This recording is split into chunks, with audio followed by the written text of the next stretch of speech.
I'm very happy today to introduce to you our presenter, Dr. Austin Nation, Assistant Professor in the School of Nursing here at Cal State Fullerton. Dr. Nation has been a nurse for over 35 years and received his PhD from the UC San Francisco School of Nursing Community Health Systems. He's been a recipient of a number of prestigious fellowships and awards.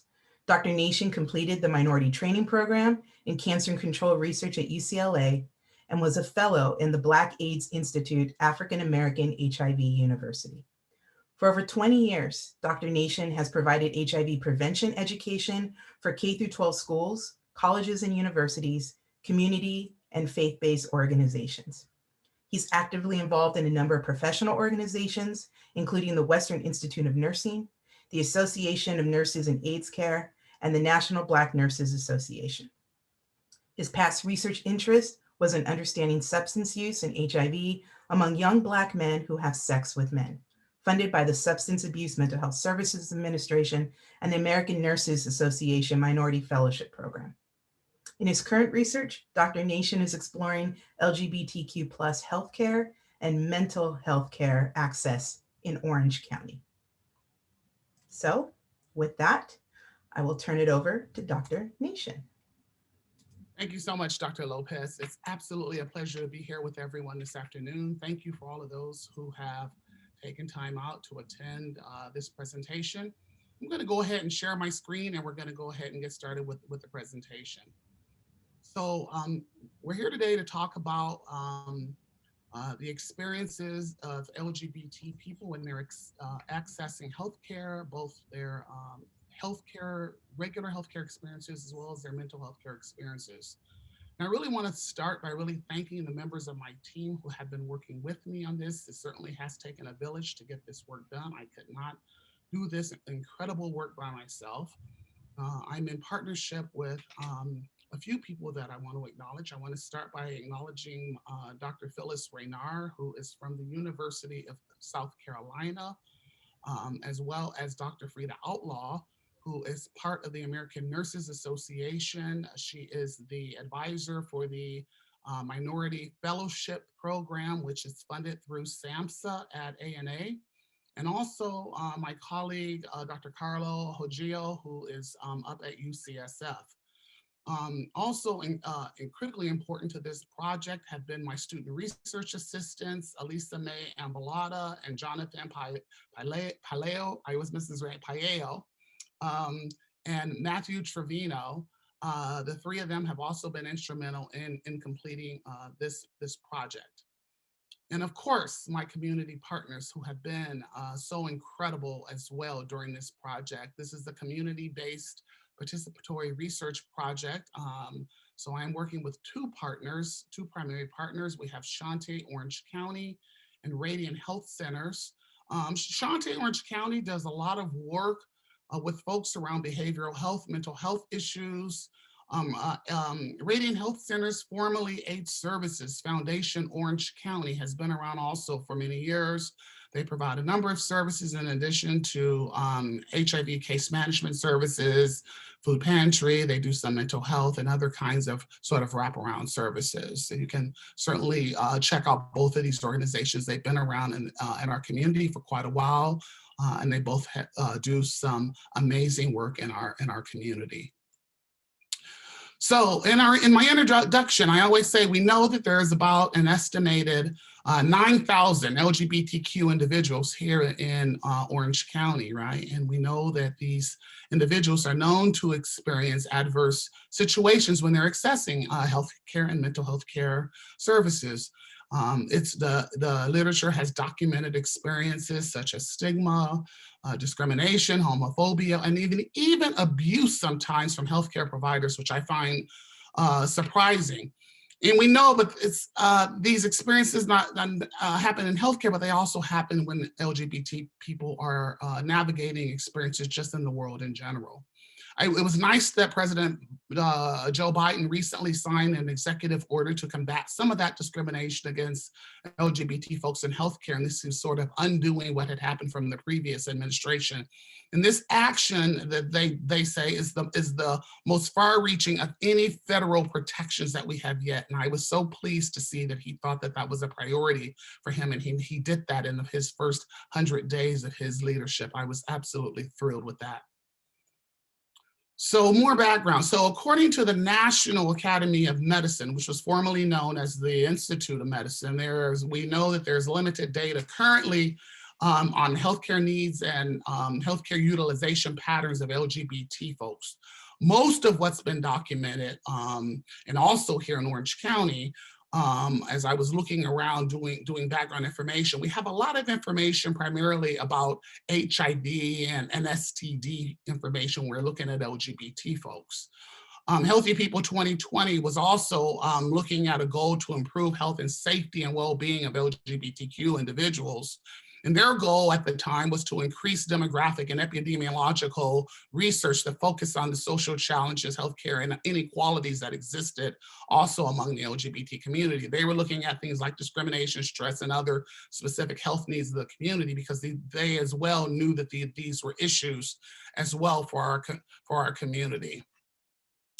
We know that the LGBT people populations also experience significant health disparities. Particularly surprising was that if they are from racial or ethnic groups, or if they have a disability, that there were some differences in how these disparities are experienced in the LGBT community. So we know in general, compared to heterosexual counterparts, that LGBTQ individuals have higher incidences of things like new infections of HIV. As Dr. Lopez mentioned, my research in particular was focusing on young Black men who have sex with men. Their numbers were disproportionately high. I always say African Americans make up about 12% of the populations, but African Americans in general were accounting for almost half the new HIV infections. So if you look at the disproportionate numbers of young Black men who have sex with men who have HIV, they're incredibly disproportionate. They're like the #1 group of folks that are getting new HIV infections. We also know LGBT folks have high rates of STI infections, alcoholism, substance abuse, cigarette smoking, and suicide rates, which is really unfortunate. Eliminating these disparities and really enhancing our efforts to really improve the overall health really is necessary to ensure that these individuals can live long, healthy lives. So my objective is I was starting this project in collaboration with my partners, and I'm so grateful to the partners that helped sort of develop sort of this project from the onset. As we were talking about this, we really wanted to really examine, like I said, the experiences that people were having here in Orange County, right? And what were the gaps that were present? And this is the first study of its kind that's been documented in Orange County. And so this is a pilot study. So this is some initial data, almost like a little report card. One of my partners said, we want to get a little report card of how we're doing in terms of what people are experiencing as they're out there navigating the healthcare experiences here in Orange County. So, and ideally, I would say LGBTQ individuals should be able to feel comfortable as they're out there, being able to do things like disclosing their medical and mental health history, talking about their sexual orientation or matters about their sexual identity, sexual behavior, their sexual attractions, right? Without any kind of fear or stigma or discrimination, homophobia or abuse, because we know as healthcare providers that these things become so critically important to helping us as healthcare providers adjust how we provide our care or the care that's provided in order to have better outcomes.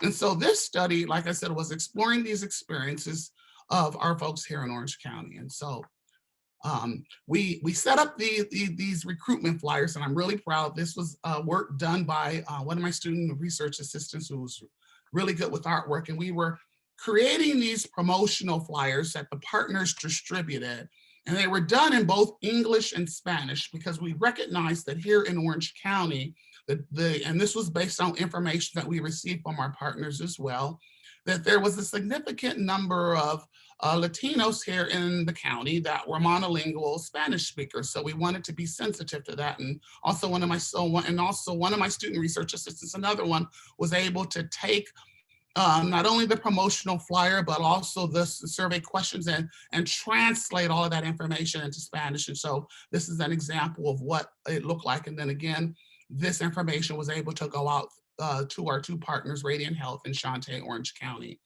And they were able to distribute that out to at their respective agencies. And so we got a nice little response. And so what we put together was an initial sort of quantitative cross-sectional survey of about 55 Qualtrics questions. And so the questions were looking at a few things that we had set up here. We were initially sort of dividing the questions up, if you will, by sort of categories, if you will. We wanted to separate out, of course, getting information about the demographics, of course, that we thought that would be important. And then we wanted to know about their barriers to care. There were certain questions that addressed barriers to care. And then we wanted to know about their care experiences. What were the experiences people were having?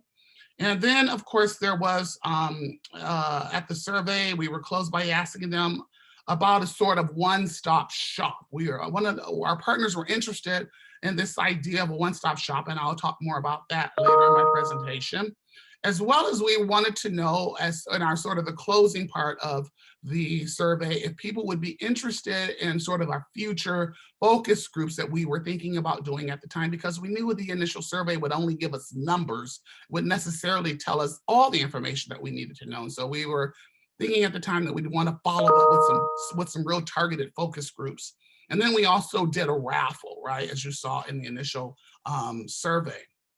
And so in order to reach our largest audience, we used the two agencies that I've mentioned. And these agencies, we know that Shantae has, like I mentioned, high utilizers of mental health services, right? And Radiant Health had high utilizers, HIV folks that had high utilizers of healthcare services.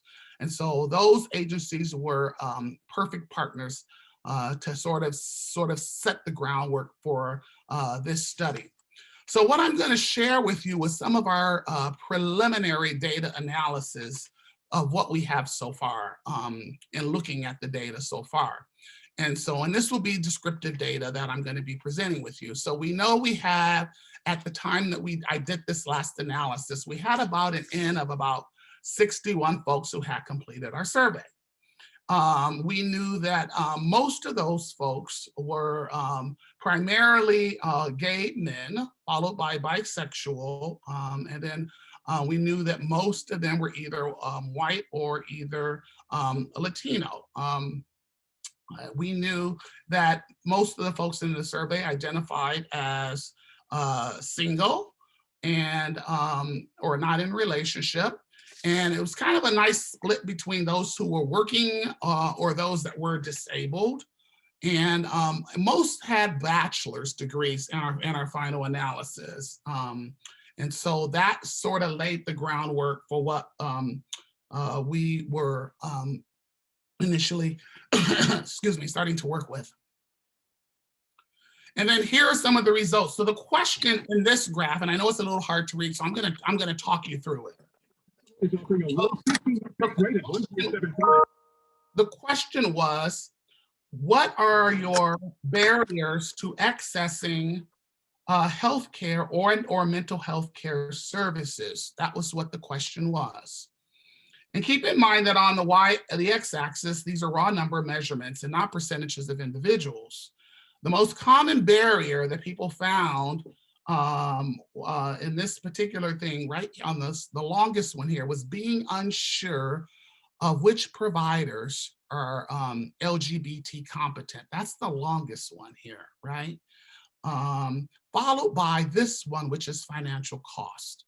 So you're seeing two of the most common responses that people came up with. And these are then sort of followed by people then talking about past experiences of not being treated fairly by provider staff. That sort of follows this one here.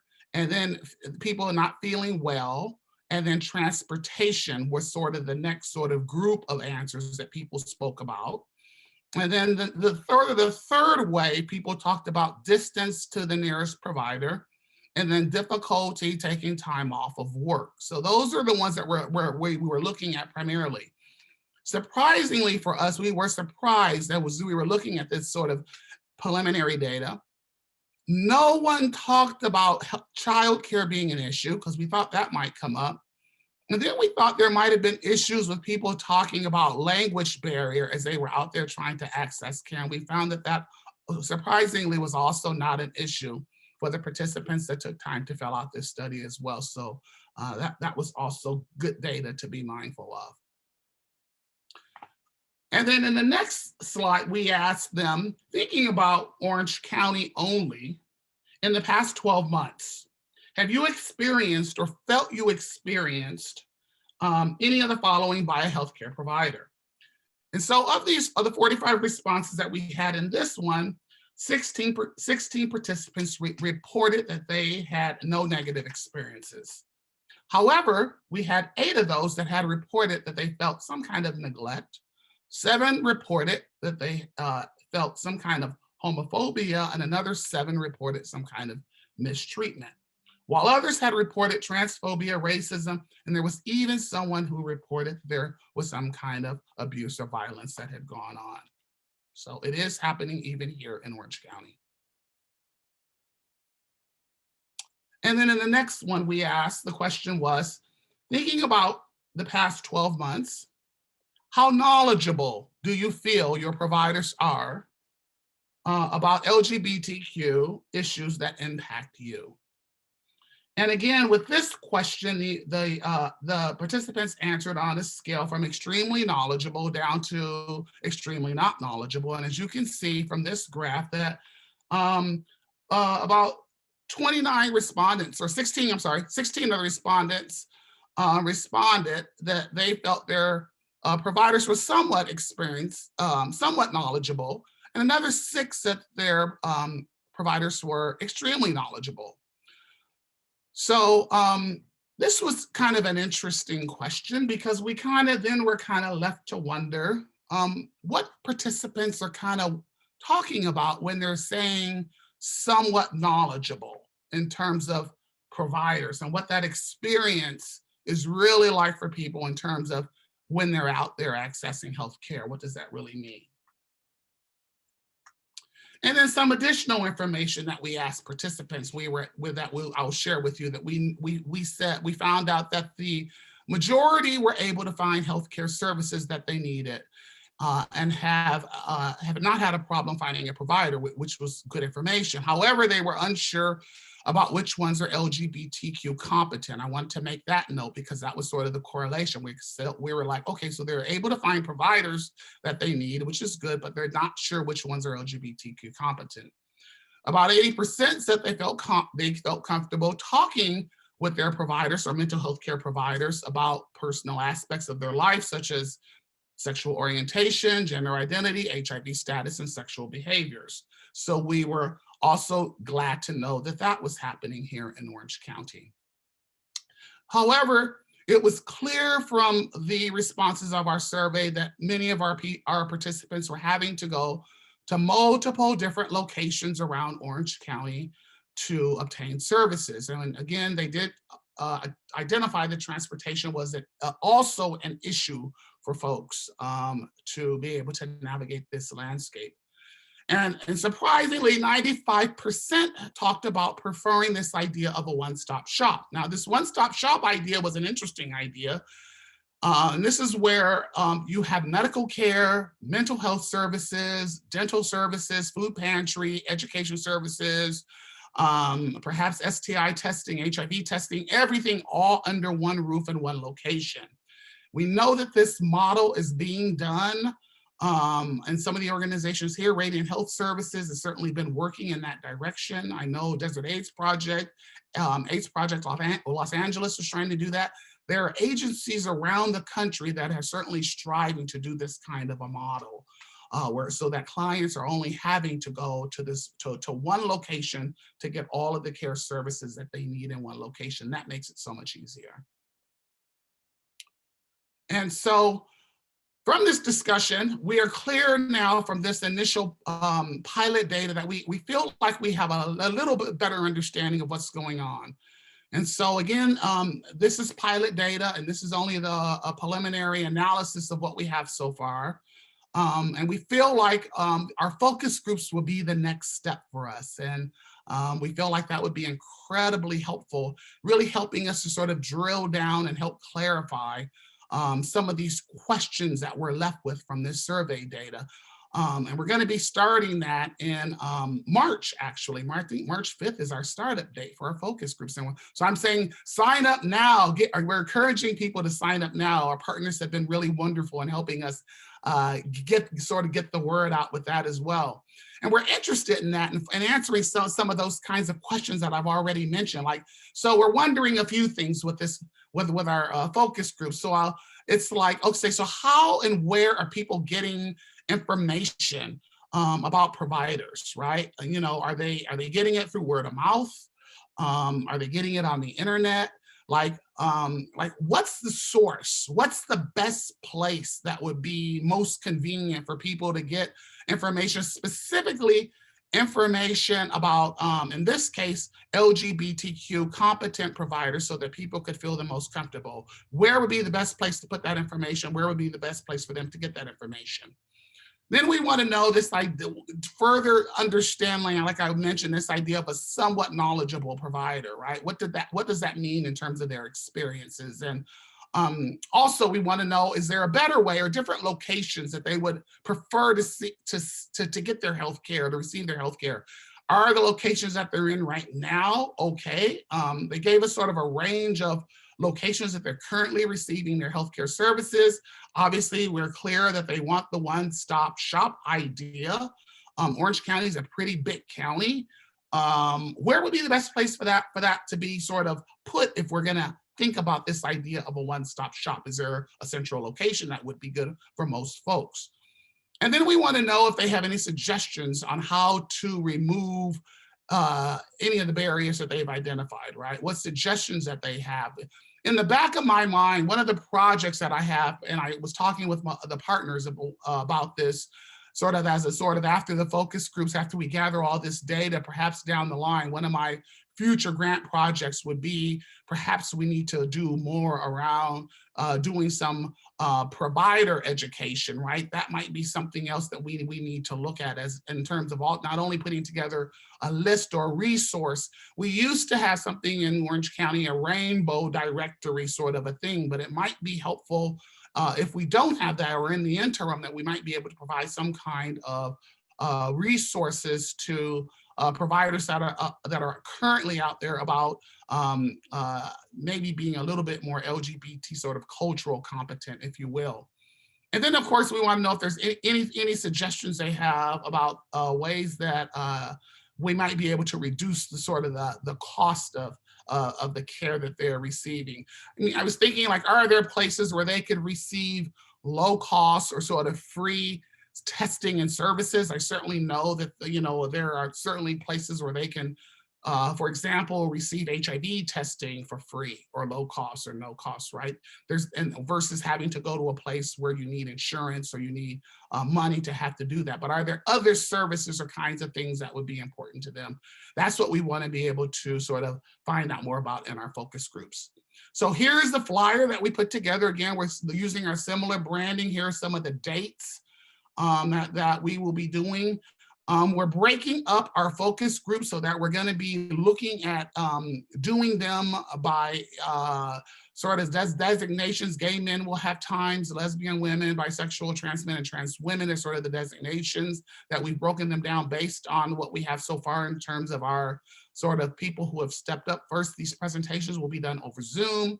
Every participant will receive a $25 Amazon e-gift card as a token of appreciation. So please, please, please help get the word out. We're really excited to be able to start sort of the next phase of really digging a little deeper into this information so we can sort of get a full picture. Other future things that we're looking at is obviously completing an analysis of this data. We've already begun that. We had a meeting last week with our statistician running the rest of the reports. As I mentioned, we're continuing to recruit for our regular survey as well as while we're also doing the focus groups. We got an IRB modification that was done so we can expand our recruitment activities to also online.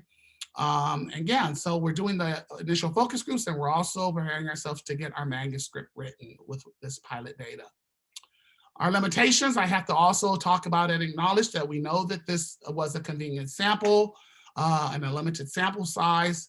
Another limitation was that we had more recruitment activity planned, and of course, COVID sort of hindered a lot of that activity.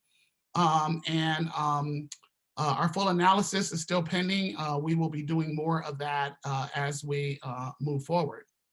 The other thing I'm excited about, and I want to also talk about, I'm not sure, I think at least one, if not both of my student research assistants are here today, is that on Wednesday, March 10th, we're going to be, the School of Nursing will be hosting a presentation where we're going to actually hear from my student research assistants. I'm really excited about that, where they get to share about their experiences working on this project. And really the sort of heart behind that is we really want to share this. We're actually encouraging other students in our department to come as well as our faculty, because we want to hear from the students about what their experiences have been like working on this project. A couple of the students have been with me a couple of years. This is their second year working with me on this project. They're really nursing students who are already busy, being part of a nursing program, that they've taken this on in addition to their nursing workload. And I've been so honored to work with them as well. And they're doing such an amazing job assisting me in this work.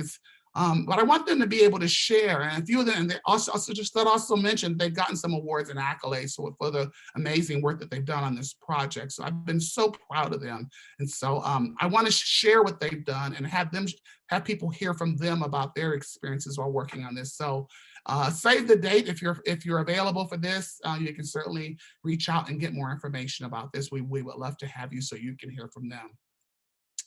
And that's all I got. So thank you for being here today. And we will come out of this and there's my contact information. You can find me on the School of Nursing website here at Cal State Fullerton. I'm pretty easy to reach. Thank you. Thank you, Austin. That was great. For anybody, just a reminder to go ahead and put your questions in the chat, or if you would like to address your question or say your comment directly to Dr. Nation, then please use the raise hand feature that's found in the participant window. It's also found under reactions if you have an updated Zoom. Austin, we got some questions. I will go ahead and ask those. As well over here on my side as well. Okay, great. We'll go back and forth. And please, yes, we will get to as many questions as time allows. We have a good almost half hour for that. So one question that has come in: what was the age distribution of the original survey group? Well, we just talked about that. It was 18 to, I want to say about 80. I want to say 84, if I'm not mistaken. Let me double check my information here. Like I said, we just ran that preliminary that report, so it is hot off the press. But I want to say it was 18 to 84 is the number that comes to mind. Okay. Yeah. Do you have a breakdown by demographics? I do. Like I said, was in terms of primarily, and as I mentioned, it was primarily white and Latino were the racial demographics. Let me see, what else do you want in terms of additional demographics? I'm looking for my complete report here. In terms of how many, I'm not sure what they're wanting in terms of that question. Okay, we'll see if there's any further clarification on that. What, a question that I have regarding demographics, were they located all throughout Orange County? Did you take a look at the different locations? We have not done that yet. What we had participants do on that survey was that we had them enter in a zip code. And so that has not been pulled out on this initial report. Like I said, for this preliminary analysis, we were just looking at some key sort of things that sort of stood out to us in our initial sort of analysis, if you will. And so, like I said, where further analysis is, hold on, I think I see the report here. Further, and oh yeah, here it is. Further analysis is coming. So, yeah, we will have more information coming your way. Yeah. Further clarification on the demographics. Did you note any African American or Asian Pacific Islander? I've got the report in front of me. I got it hot off the press here. So yes, so I can give you a further breakdown. So racial breakdown here. Asian 9%, 9.26, African American 1.85, Latino 27.78, other 7.41, South Asian 1.85, white 51.85. So there is a accurate breakdown of demographics. Great. And in the other category, just so I mentioned, they put Irish American, Middle Eastern, and white Asian was the actual breakdown of that data. So yes, so we have another question. How did you come up with the barrier categories? Did you have an option to list other? The barrier categories was done. I'll tell you that this study was actually a replication, loosely a replication of a similar study that was done.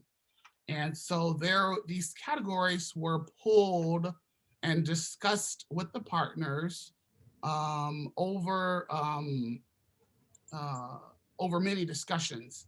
I don't recall having an other category there. I think what we did over many discussions is we kind of gleaned and refined the categories that you saw listed there. And that was also based on sort of the evidence that we gleaned from the literature review of what people's experiences were as had been documented previously. I'm kind of curious who's asking that question.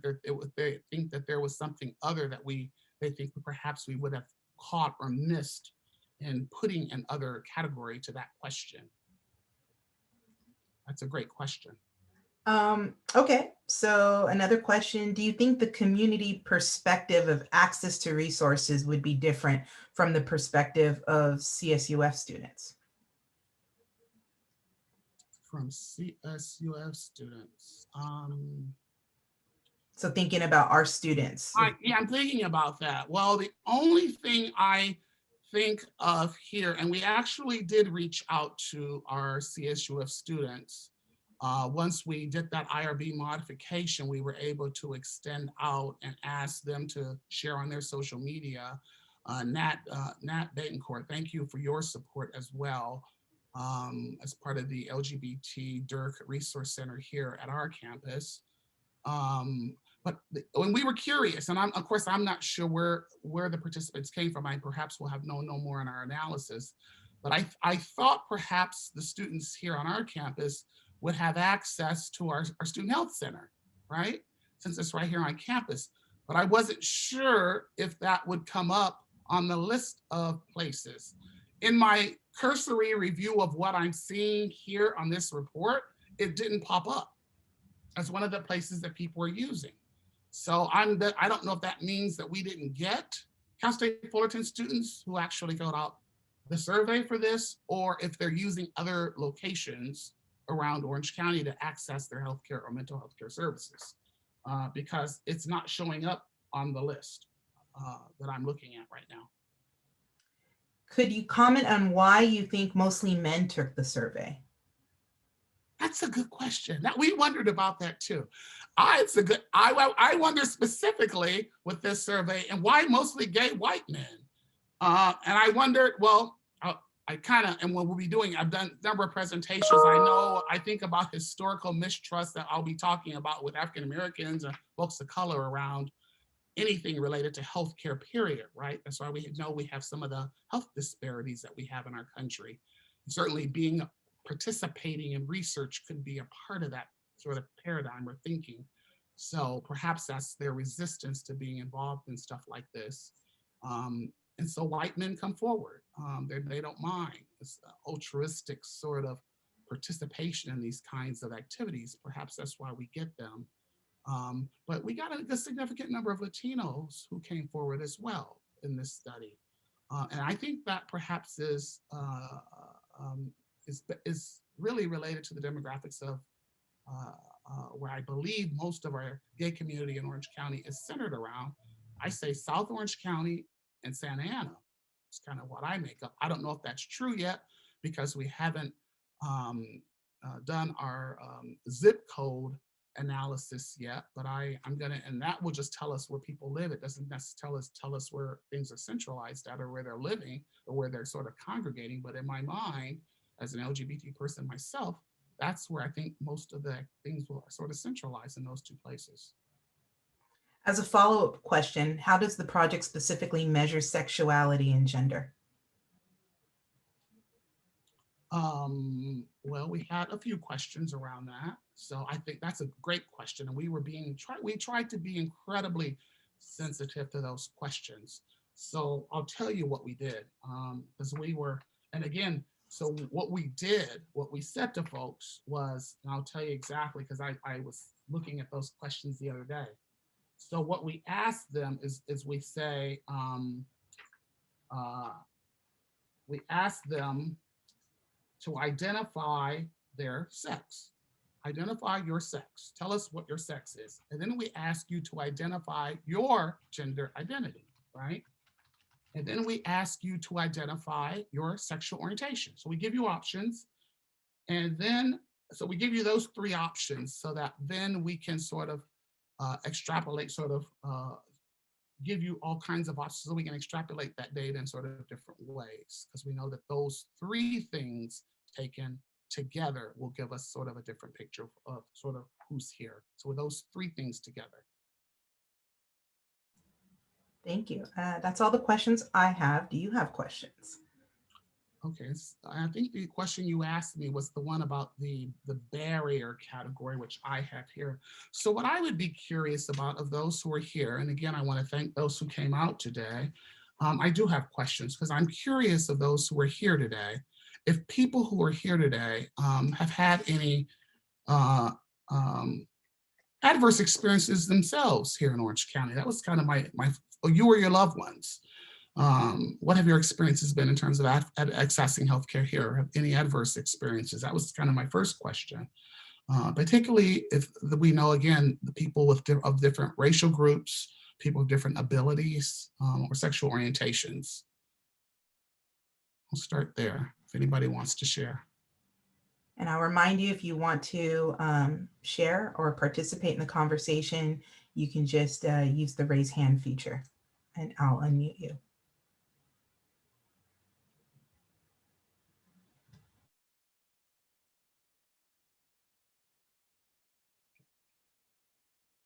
So I see a hand up, Lisa. Yep, I'm getting there. Mm-hmm. Has to unmute. There you go. Hello, my name is Alex Serena, pronouns he, him, his. I have had an adverse experience going to a medical provider. I went for something unrelated to my sexual health, but as I filled out a questionnaire, she did ask me about my sex practices. And when I disclosed information, the doctor, she basically was just like, well, given what you told me, I'm going to run an HIV test, basically just telling me what she's going to do, and not really asking for my consent of, can I test you? I have these concerns, just very much kind of strong arming me into doing some kind of medical procedure. And it just made me feel, yeah, there was like a lot of stigma, a lot of shame. The way she was speaking, it felt very judgmental to me. And needless to say, I did not go back to that medical provider. Thank you. Yeah, I thank you for sharing that, Alex.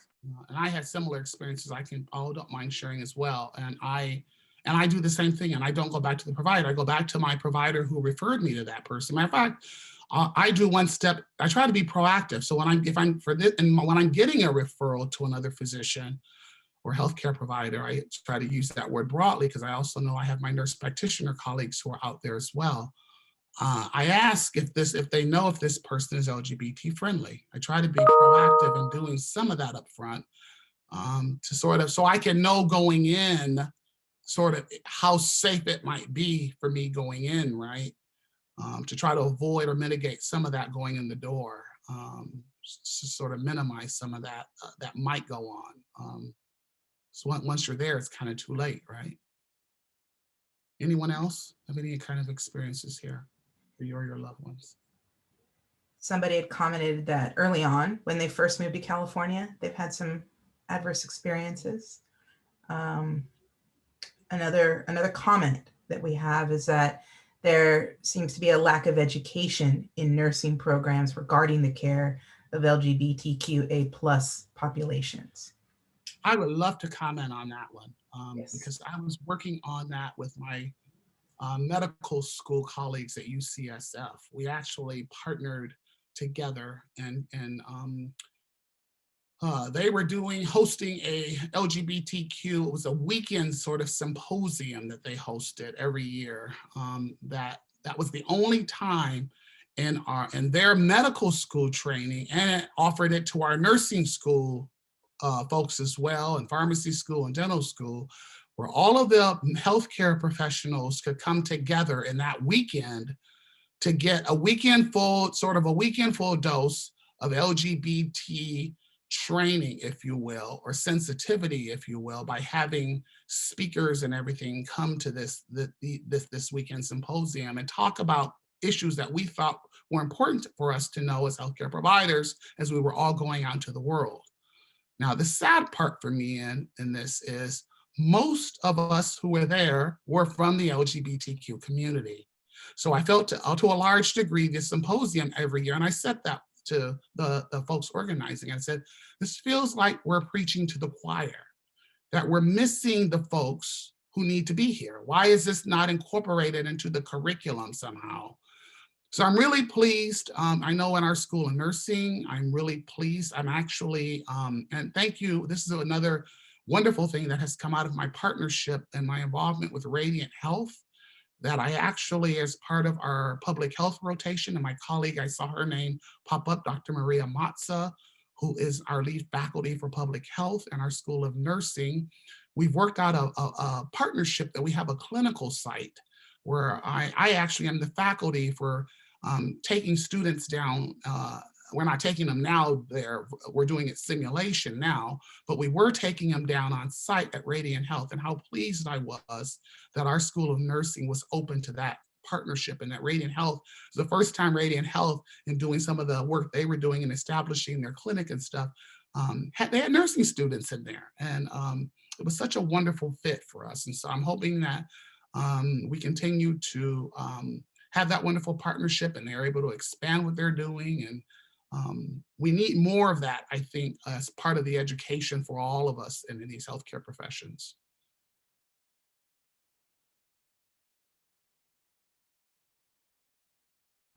We did have someone that wanted to comment on that, add to what you were saying. Sure. I'll wait for him to raise his hand. Is there anything in the works to implement a system-wide practice to denote if a provider is LGBTQIA+ friendly? Oh, I would love that. I dream of that. I dream of that. And I'm not sure how we can do that.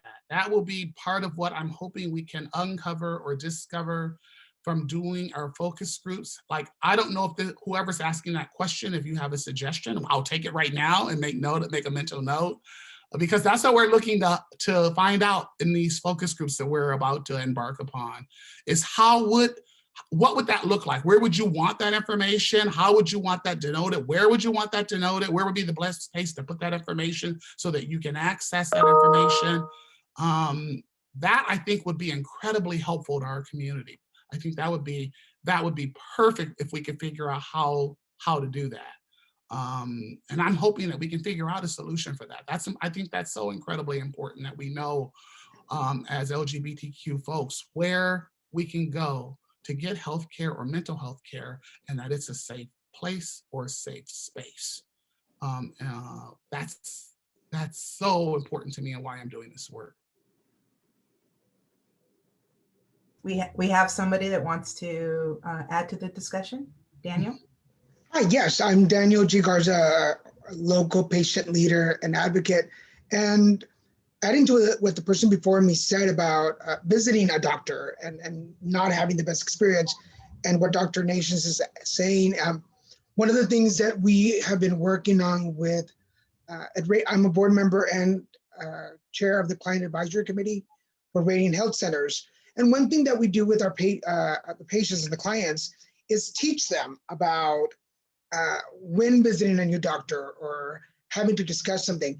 Because as Dr. Nation said, sometimes some of these conferences, it's all of us, it's all the same people. We're the same ones going back to it. And I just feel like sometimes doctors that don't attend these conferences or don't get the proper training, don't know the proper dialogue or how to address certain topics, such as an HIV test or an STD test.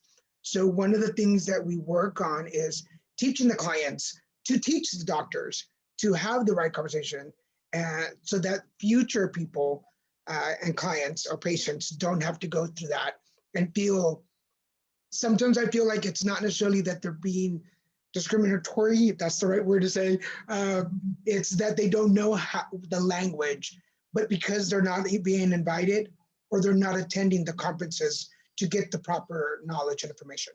Thank you. Thank you, Daniel.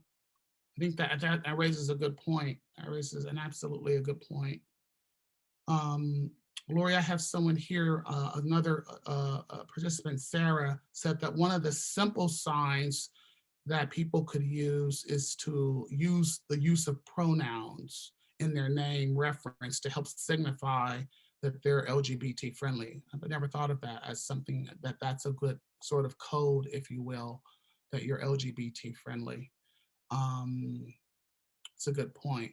I also would be curious as I'm thinking about this, particularly the other side of the coin, healthcare and mental health, because we're looking at both of these. Mental health still is so incredibly stigmatized in our country. If people, how are those experiences going? What are people's experiences around mental health here?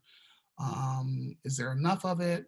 I know I've certainly heard that and I was pleased to hear that I know we're doing things like tele-behavioral health sessions. I was really thrilled to hear that people are making use of this kind of technology to help people through this difficult pandemic that we're in right now. I was really pleased that people were able to find and get support through different means right now, because this is a difficult time. But mental health can still be incredibly stigmatizing, particularly for LGBT folks. I'd be curious if folks are having any kinds of challenges with that as well, or what people's thoughts are around mental health stuff. I'll pose that one as another question. While folks gather their thoughts about that question, another suggestion when you asked about, how people may be able to designate or show their LGBTQ friendly status, perhaps a safe space, a comment says, perhaps a safe space program similar to what we have on campus could work. A provider attends a training and a designation can be provided and shown on their info page, same as what their specialty is, right? too. That's something to take note of. Yes, yes, yes. I like that idea. And our campus does a wonderful job with doing that. But again, I think, again, with that though, and I don't know the numbers, but I just think I know from my experience there that it seems like many of us there are also from the community. So I wonder if it's, again, LGBTQ training. I like the idea though. I'm always curious of how to get the people in the room that need to be there, right? Like what kinds of providers are out there that need to be there to get the information, right? And how best to get them there for you. Not the LGBT folks that are, we know are LGBT friendly, or our providers who are LGBT competent, who we know are friendly already, that will show up to stuff and be supportive. It's how to get the others that are not there that you're seeing or having experiences with, that we need to figure out how to get those folks sort of in the room or on board, if you will, so you can have better experiences out there at the end of the day. We have about 5 more minutes left. So if anybody wants to ask their question directly to Dr. Nation, or type a comment.